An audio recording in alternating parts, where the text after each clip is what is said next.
వారెవ్వా కుక్క చూసిండ్రానులా స్విమ్మింగ్ పూల్లో ఎట్లా ఈత కొడుతున్నదో మరేదన్నా ఈతల పోటీలకిన ప్రాక్టీస్ చేస్తున్నది కావచ్చని అనుకునేరు.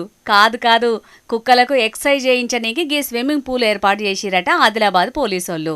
ఇక హెడ్ క్వార్టర్స్లున్న 8 పోలీస్ కుక్కల కోసం ప్రత్యేకంగా కట్టిన స్విమ్మింగ్ పూల్ను ఎస్పీ అఖిల్ మహాజన్ సార్ చేతుల మీదకెంచి ఓపెనింగ్ చేపించారు. అయితే ఎప్పటికీ దొంగల్ని పట్టుకునే పనుల బిజీలున్న గీ కుక్కలకు సుతం అలిష్టుంటది కాబట్టి జర్రంత సేపు స్విమ్మింగ్ పూల్లో ఇడ్చి పెడితే అటు ఎండలకు సేద తీరినట్టుంటాయి, ఇటు మంచిగా ఎక్సర్సైజులు కూడా చేసినట్టుంటదని గీ ఆలోచన చేసిరట ఆడున్న పోలీసోళ్ళు. ఇక కుక్కలతోటి కొద్దిసేపు స్విమ్మింగ్ పూల్లో ఈత ప్రాక్టీస్ చేయించారు పోలీసోళ్ళు. ఇప్పుడంటే కొత్త కాబట్టి కొన్ని కుక్కలు బయట పడ్డాయి కానీ ముంగట అలవాటు అయినాక స్విమ్మింగ్ పూలకేంచి బయటకు వస్తాయో రావో చూడాలిగా.